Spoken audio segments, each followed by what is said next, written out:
Okay, quick show of hands. Who here is ambitious? Yeah, that's what I thought. All right, let's get the credentials out of the way. I'm the daughter of Caribbean immigrants who then joined the US military. So there was a lot of waking up at 4 a.m. to build character when I was younger. I was a competitive gymnast throughout my entire adolescence. I am now still a competitive athlete, though now I do diving. Gym was a little hard on the joints, okay? I went to an Ivy League university for my bachelor's degree. I graduated from the University of Pennsylvania, and I'm a Capricorn rising. I hope that gives you enough background on why I'm an authority on discipline and why what I'm about to say could be useful for you. Okay, now let's get into the fun part of this. I'm going to share the 3 things that I see most people getting wrong about discipline and the reframe that has helped me accomplish probably like 80% of everything I've ever wanted to accomplish. This is going to feel more like a podcast that happens to be a video because I'm going to be reading from some essays that I've already written. I'm going to try and look at the camera as much as I remember to, but if my eyes wander, that's why.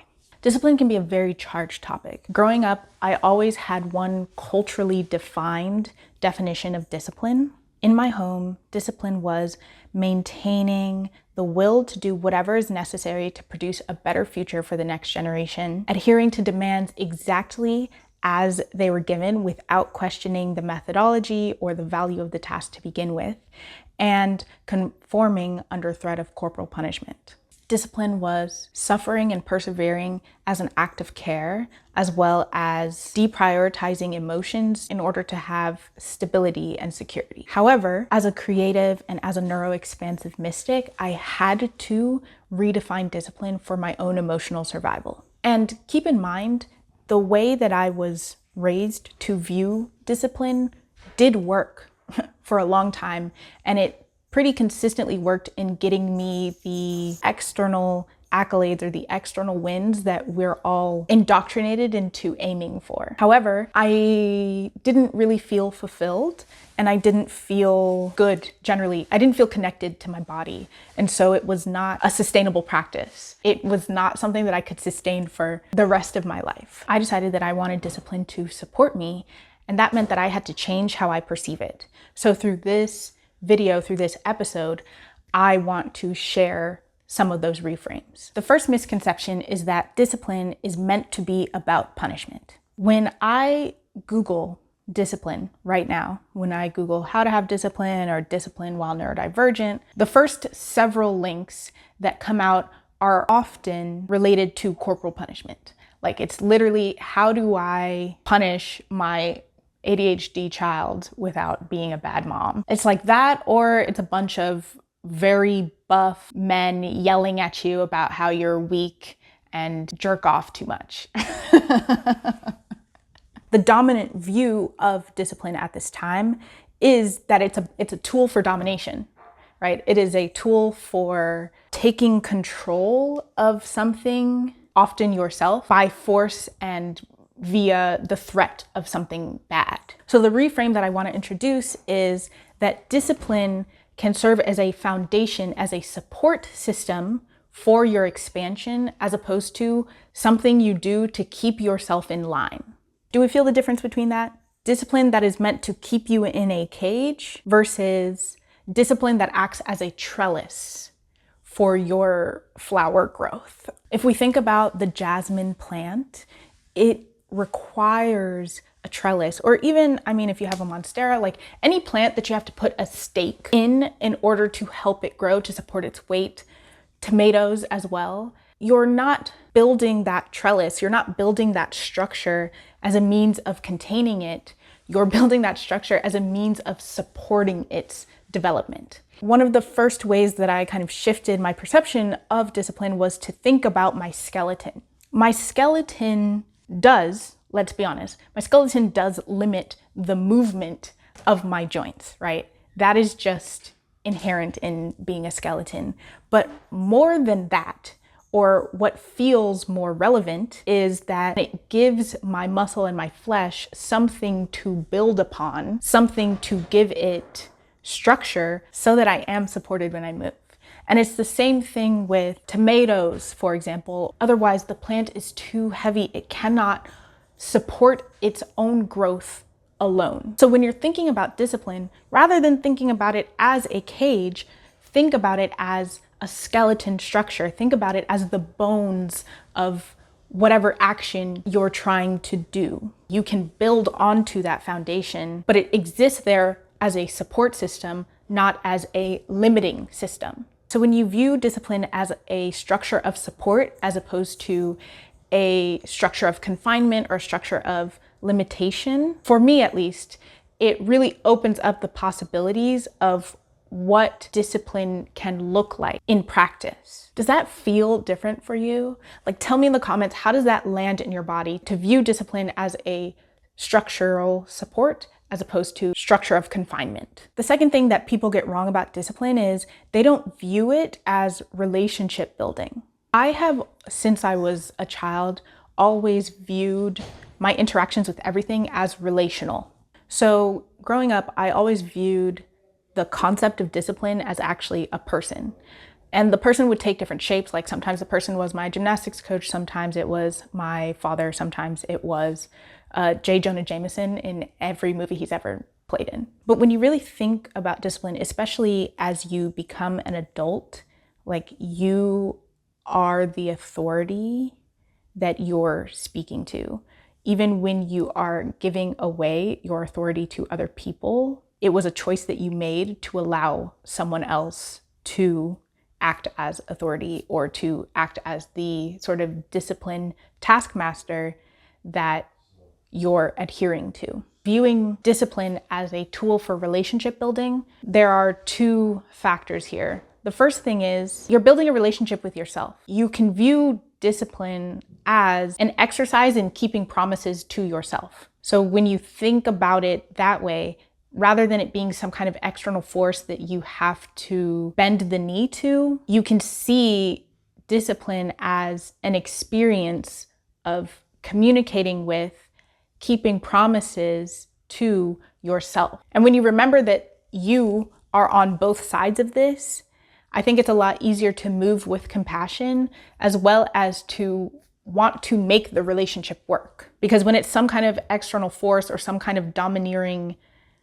entity in your life, like you don't really want to deal with that. Most people, I'll say, most people don't really want to have a long-term relationship with an overly dominant and borderline abusive entity. Coughs in capitalism. But I am aware that we've all been acclimated to those kinds of relationships as if they're normal or as if they're the only way. And we're going to touch on that a little bit more in the third misconception. The point that I want to drive home here is that you get to decide how you interact with discipline, and you get to determine what kind of relationship you're interested in upholding with yourself, with your goals, with your systems and habits. Viewing discipline as an exercise in relationship building can be very helpful and is my personal favorite of these reframes that I've had in the past couple of years. On to the third misconception about discipline. People assume that discipline means being rigid and relentless. What that generally leads to is ignoring how you feel and forcing yourself to do the thing anyways. That's what the dominant view of discipline would say is the response to both of those. It doesn't matter how you feel, do the thing that I told you to do. But in this reframe, you're gonna understand that number one, there is a difference between I don't want to be pushed and I'm not ready to be pushed. And number two, that the solutions to those types of resistance are vastly different. Vastly different. Hi. While I was editing, I found a voice note that actually illustrates this point a little bit better. So instead of what I recorded, I'm actually just gonna roll some B-roll and then the voice note will be playing over that. The solutions between I don't want to be pushed and I'm not ready to be pushed are different. I would interact with those, I would approach problem solving with those differently. Because part of discipline is being like, this is the thing that I want and this is what's required to get there. So this is what's going to happen. If it's these 3 steps or these 4 steps need to happen in order to get to whatever I want, then it's going to happen. That is discipline. And I think that's where a lot of people's relationship to discipline begins and ends. This needs to happen, and so it's going to happen, but that's all they do. Now, if we're operating with that, and then we're looking at the difference between I don't want to be pushed and I'm not ready to be pushed, we have to approach these differently. I don't want to be pushed. The way that I would problem solve for that is the version of me who is in the driver's seat says that this thing is going to happen.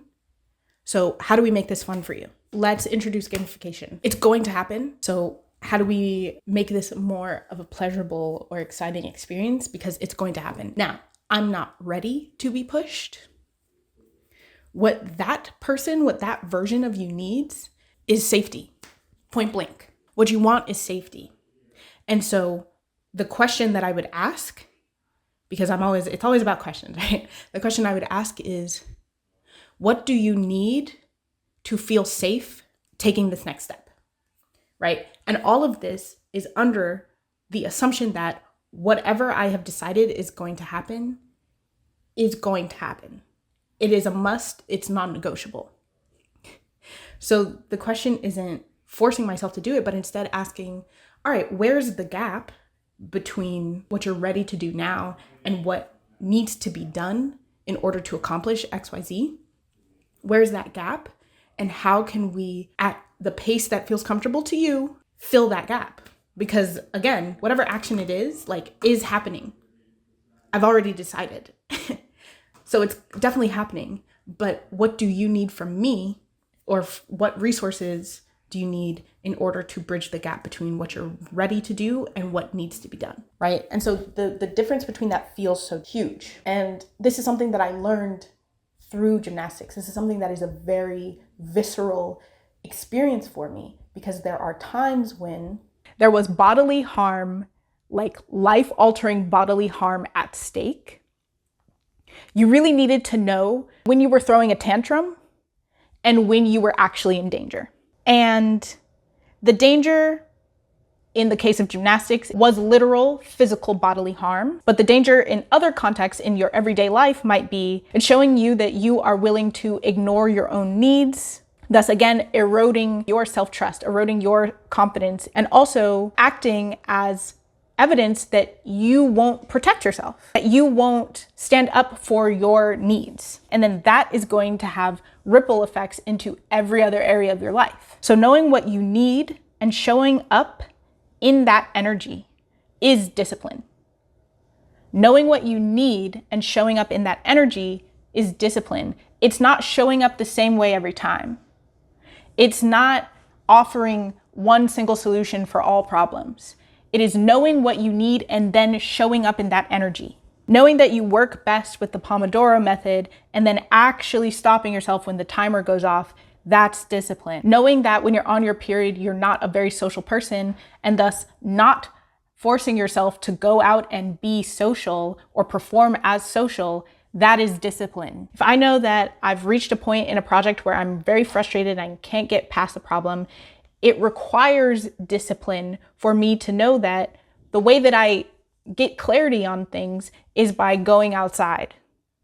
It requires discipline to say, I'm gonna actually close the laptop for 20 minutes so that my brain can wander and present the solution to me at a later time. Having that knowledge and having that self-awareness requires practice. It requires experimentation. So if I could gift anything, it would be to help people understand and hear or, perceive when they are in one type of resistance versus when they are in another. Something about discipline that I do tend to agree with, it's the concept of whoever is enacting the discipline, whoever is the taskmaster, whatever, should always get what they want. I agree. I do agree with that, but in a different way than you might think. The me who's in charge is always going to get their way 100% of the time. Well, 87% of the time, okay? But this is just principles of leadership. In order to effectively lead, you have to get everybody on your team on board with your mission. And there's a lot of me's in here.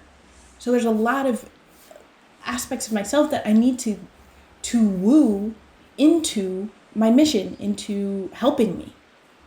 Because you can only force yourself or yourselves for so long before there's resentment, sabotage, like outright mutiny, for real. Number one, it's exhausting energetically. It is exhausting to be fighting yourself all the time to get what you want, to get things done. And number two, it's less effective. It makes it harder to get what I want. And that's really what the me in charge is after, right? I want to get what I want. I want to accomplish whatever it is that I want to accomplish. And so I'm willing to do whatever it takes, including having compassionate curiosity for myself. And it's funny because when people hear or think of the idea of like doing whatever it takes, the connotation is always violence, or it's always some aspect of exploitation of bypassing needs. And it's like, no, sometimes whatever it takes is slowing down and being like, hi, sweetheart, what do you need from me right now to help us move forward? And being okay with your timeline getting a little bit fucked, because there's a version of you who needs support, who needs to move slower, who needs to not be forced. Yeah, I can't really stress this enough. Sometimes doing whatever it takes means being nice to yourself. Did you know that's one of the options? So when you are constantly in the state of forcing or constantly trying to be rigid about your definition of discipline or how discipline should look, you're making it harder to get what you want. And I personally very much enjoy getting what I want out of life. And the funny thing is, as I said, I actually do whatever it takes to get what I want out of life. But sometimes what it takes is compassionate curiosity. You need to think about, how can you show up in a way that is best suited for the resistance you've been presented with? And that's it. That's the crux of what I want to share here, is that discipline is not about rigidity. It's not about being relentless. It's about understanding what is needed in the moment to support your goals and then enacting that. When using discipline as a supportive structure, there's also give. It's not so rigid that if you were to bend it, it would break. It is the type of thing that can move and adjust as needed. To wrap things up, here are the 3 reframes to the most common misconceptions around discipline that I see. First, discipline is not a punishment. It is not something set to limit you, but instead it is a structure of support. It is, or it can be, something that serves as like a skeletal structure that supports your growth and your expansion. Secondly, discipline is about relationship building. Inherently, you're either building a relationship with yourself, or depending on how you play it, you could be building it with your spiritual team, you could be building it with the people that you are working with. It is a practice of keeping promises to yourself and learning how to communicate and address your needs. Thirdly, discipline is not about bypassing emotions or exploiting yourself in order to get things done. Instead, it is about understanding what is needed for you to take the next step, allowing that to be true, and then acting on that. Of these 3 misconceptions, these 3 reframes, which of the 3 are you going to be working on first? If you like this video, be sure to check out this one, where I talk about how discipline helps you cultivate sustainable action, sustainable productivity, and some practical tips to help you on your journey. All right, thanks for watching. Bye.